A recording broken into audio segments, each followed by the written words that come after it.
സുപ്രഭാതം. ഒരു ചെറിയ ദൃശ്യം പറഞ്ഞ് തുടങ്ങാം. നിങ്ങൾ രാവിലെ വീട്ടിൽ നിന്ന് വളരെ നല്ല മനസ്സോടെ ഇറങ്ങുന്നു. ഒരു പ്രധാനപ്പെട്ട മീറ്റിംഗ് ഉണ്ട്. മനസ്സിൽ വ്യക്തമായ പ്ലാൻ. ട്രാഫിക്കിലൂടെ പതുക്കെ പോകുന്നു. പെട്ടെന്ന് പിന്നിൽ നിന്നൊരു വാഹനം ഹോൺ മുഴക്കുന്നു. വീണ്ടും വീണ്ടും. ശേഷം നിങ്ങളെ മറികടന്ന് പോകുമ്പോൾ ഡ്രൈവർ അസഭ്യം പറയുന്നു. ആ നിമിഷം എന്താണ് സംഭവിക്കുന്നത്? ഹൃദയമിടിപ്പ് കൂടുന്നു. കൈ സ്റ്റിയറിങ്ങിൽ മുറുകുന്നു. മനസ്സ് പറയുന്നു, ഇവന് ഞാൻ മറുപടി കൊടുക്കണം. നിങ്ങൾ ആ വാഹനത്തെ പിന്തുടരുന്നു. സിഗ്നലിൽ നിർത്തുന്നു. വാദിക്കുന്നു. ശബ്ദം ഉയരുന്നു. 10 മിനിറ്റ് കടന്നു പോകുന്നു. അവസാനം നിങ്ങൾ ഓഫീസിലെത്തുന്നു. പക്ഷെ ഒരു കാര്യം നഷ്ടപ്പെട്ടു. നിങ്ങളുടെ സമയമല്ല, നിങ്ങളുടെ ഊർജം. ജീവിതത്തിൽ നമ്മൾ പലപ്പോഴും കരുതുന്നത് ഓരോ അനീതിക്കും പ്രതികരിക്കണം എന്നാണ്. ഓരോ തെറ്റായ അഭിപ്രായവും തിരുത്തണം. ഓരോ വിമർശനവും നേരിടണം. ഓരോ അപമാനത്തിനും മറുപടി നൽകണം. പക്ഷേ ഒരു സത്യം വളരെ വൈകിയാണ് പലരും മനസ്സിലാക്കുന്നത്. എല്ലാ യുദ്ധങ്ങളും ജയിക്കേണ്ടതില്ല. ചില യുദ്ധങ്ങൾ തുടങ്ങാതിരുന്നതാണ് ഏറ്റവും വലിയ ജയം. ഒരു പഴയ കഥയുണ്ട്. ഒരു സന്യാസി നദിക്കരയിൽ ധ്യാനിക്കുകയായിരുന്നു. ഒരാൾ വന്ന് അവനെ അപമാനിക്കാൻ തുടങ്ങി. മണിക്കൂറോളം മോശം വാക്കുകൾ പറഞ്ഞു. സന്യാസി മിണ്ടിയില്ല. അവസാനം ആൾ ക്ഷീണിച്ച് ചോദിച്ചു, ഞാൻ ഇത്രയും പറഞ്ഞിട്ടും നിങ്ങൾക്ക് കോപമില്ലേ? സന്യാസി ചോദിച്ചു, നീ എനിക്കൊരു സമ്മാനം തന്നാൽ ഞാൻ അത് സ്വീകരിക്കാതിരുന്നാൽ ആ സമ്മാനം ആരുടെ കയ്യിലായിരിക്കും? ആൾ പറഞ്ഞു, എൻ്റെ കയ്യിൽ. സന്യാസി ചിരിച്ചു. അങ്ങനെ തന്നെ നിന്റെ കോപവും ഞാൻ സ്വീകരിച്ചിട്ടില്ല. എത്ര ആഴമുള്ള പാഠം! നമ്മുടെ ഊർജം ഒരു ബാങ്ക് അക്കൗണ്ട് പോലെയാണ്. പ്രതിദിനം നമുക്ക് പരിമിതമായ നിക്ഷേപമുണ്ട്. ശ്രദ്ധ, ക്ഷമ, മാനസിക ശക്തി, വികാരശക്തി, സമയം. അപ്പോൾ ചോദ്യം ഇതാണ്, നാം ഈ സമ്പത്ത് എവിടെയാണ് ചെലവഴിക്കുന്നത്? ഒരു സോഷ്യൽ മീഡിയ കമൻറ്റിൽ, അപരിചിതൻ്റെ അഭിപ്രായത്തിൽ, ഓഫീസിലെ ചെറിയ അഹങ്കാര മത്സരത്തിൽ, കുടുംബത്തിലെ പഴയ തർക്കം വീണ്ടും തുറക്കുന്നതിൽ. ഒരു കഴുകൻ പാമ്പിനെ പിടിക്കുമ്പോൾ അത് നിലത്തിറങ്ങി പാമ്പുമായി പൊരുതുന്നില്ല. ഉയരത്തിലേക്ക് പറക്കും. കാരണം അതിനറിയാം, എൻ്റെ ശക്തി എൻ്റെ ഉയരത്തിലാണ്, പാമ്പിൻ്റെ മണ്ണിലല്ല. നമ്മളും ചിലപ്പോൾ നമ്മുടെ ഉയരം മാറ്റേണ്ടതുണ്ട്, വാദമല്ല. ഒരു ഓഫീസ് മീറ്റിങ്ങിൽ ഞാൻ കണ്ട ഒരു സംഭവം. 2 സഹപ്രവർത്തകർ ഒരു ചെറിയ വിഷയത്തിൽ വാദിക്കുകയായിരുന്നു. ഒരാൾ വീണ്ടും വീണ്ടും പ്രകോപിപ്പിക്കുന്ന രീതിയിൽ സംസാരിച്ചു. മറ്റേയാൾ ശാന്തമായി നോട്ട്ബുക്ക് അടച്ചു പറഞ്ഞു, ഈ സംഭാഷണം ഇപ്പോൾ പരിഹാരത്തിലേക്ക് പോകുന്നില്ല. നമുക്ക് ഡാറ്റയുമായി വീണ്ടും സംസാരിക്കാം. അവൻ പുറത്തേക്ക് നടന്നു. മീറ്റിംഗ് കഴിഞ്ഞ് പലരും പറഞ്ഞു, അവൻ തോറ്റു. പക്ഷെ പിന്നീട് മനസ്സിലായത് എന്താണെന്നറിയാമോ? അവൻ തൻ്റെ ശ്രദ്ധ പ്രധാന ജോലിയിൽ നിലനിർത്തി. മറ്റേയാൾ ദിവസമൊന്നാകെ കോപത്തിൽ സമയം കളഞ്ഞു.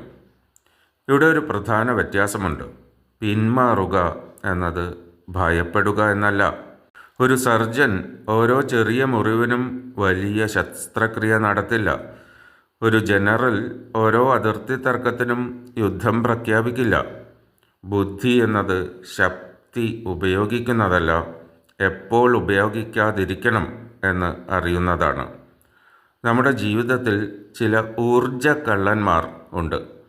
എപ്പോഴും കുറ്റം പറയുന്ന ആളുകൾ, ഒരിക്കലും തൃപ്തരാകാത്തവർ, നിങ്ങൾ എന്ത് ചെയ്താലും വിമർശിക്കുന്നവർ, പരിഹാരം അല്ല നാടകം അന്വേഷിക്കുന്നവർ, നിങ്ങളുടെ സമാധാനം പരീക്ഷിക്കുന്നവർ.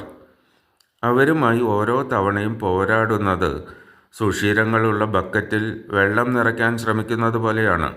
നിങ്ങൾ എത്ര നിറച്ചാലും അതൊഴുകിപ്പോകും. ഒരമ്മയെ ഞാൻ കണ്ടിട്ടുണ്ട്. 2 കുട്ടികൾ വഴക്കിടുമ്പോൾ അവൾ എല്ലായ്പ്പോഴും ഉടൻ ഇടപെടാറില്ല. ചിലപ്പോൾ അവൾ നോക്കി നിൽക്കും. ഞാൻ ചോദിച്ചു, എന്തുകൊണ്ട് ഉടൻ പ്രതികരിക്കാറില്ല?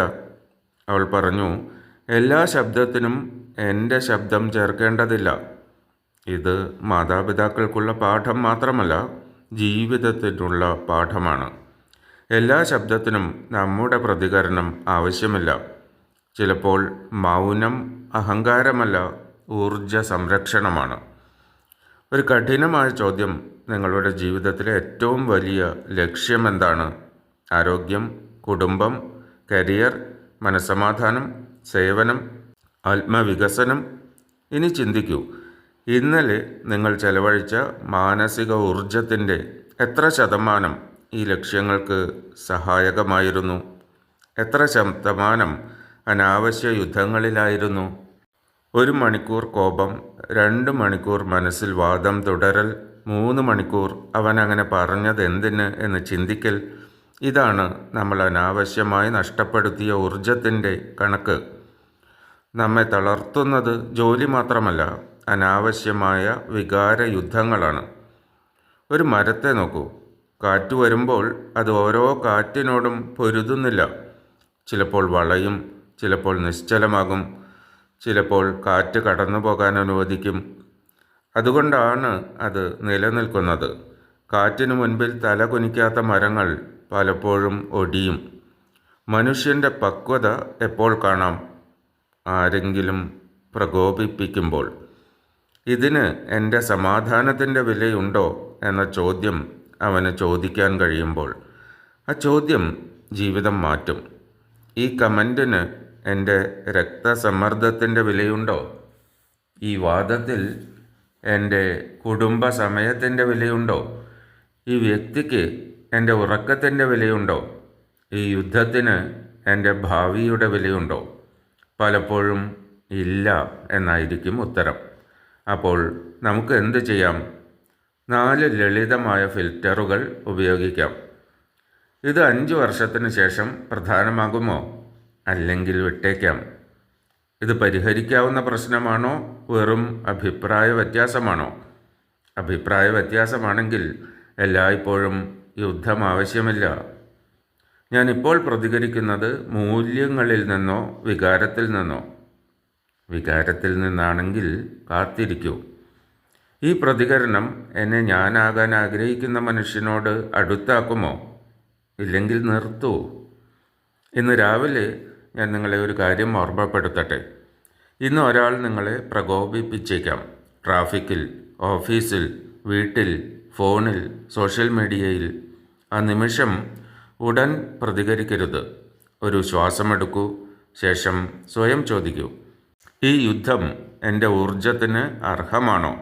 ഓർമ്മിക്കൂ, ഓരോ വെല്ലുവിളിയും സ്വീകരിക്കുന്നത് ശക്തിയല്ല. ഓരോ അപമാനത്തിനും മറുപടി നൽകുന്നത് ധൈര്യമല്ല. ഓരോ വാദവും ജയിക്കുന്നത് ബുദ്ധിയല്ല. യഥാർത്ഥ ശക്തി ഇതിലാണ്. ഏത് യുദ്ധം പോരാടണം, ഏത് യുദ്ധം കടന്നു പോകാൻ അനുവദിക്കണം എന്നത് തിരിച്ചറിയുന്നതിൽ. കാരണം ജീവിതം വളരെ ചെറുതാണ്, നമ്മുടെ ഊർജം വളരെ വിലപ്പെട്ടതാണ്. അത് ഓരോ ചെറിയ പോരാട്ടത്തിലും ചെലവഴിക്കുകയാണെങ്കിൽ യഥാർത്ഥത്തിൽ പ്രധാനപ്പെട്ട കാര്യങ്ങൾക്ക്, കുടുംബം, ആരോഗ്യം, സ്വപ്നങ്ങൾ, സമാധാനം, സേവനം ഒന്നും ബാക്കിയുണ്ടാവില്ല. അതിനാൽ ഇന്ന് ഒരു പുതിയ തീരുമാനമെടുക്കാം. എല്ലാ യുദ്ധങ്ങളിലും ഇറങ്ങുന്ന മനുഷ്യനാകാതെ തൻ്റെ ഊർജം ഏറ്റവും പ്രധാനപ്പെട്ട കാര്യങ്ങൾക്കായി സംരക്ഷിക്കുന്ന മനുഷ്യനാകാം. കാരണം അവസാനം ജീവിതം ചോദിക്കുന്നത് നിങ്ങൾ എത്ര വാദങ്ങൾ ജയിച്ചു എന്നല്ല, നിങ്ങൾ എത്ര സമാധാനം സംരക്ഷിച്ചു എന്നതാണ്. നന്ദി. നിങ്ങളുടെ ഇന്നത്തെ ദിവസം അനാവശ്യ യുദ്ധങ്ങളിൽ നിന്ന് വിട്ടുനിൽക്കാനും യഥാർത്ഥത്തിൽ വിലമതിക്കുന്ന കാര്യങ്ങൾക്ക് നിങ്ങളുടെ ഊർജം സംരക്ഷിക്കുവാനുമുള്ള ജ്ഞാനം നൽകട്ടെ.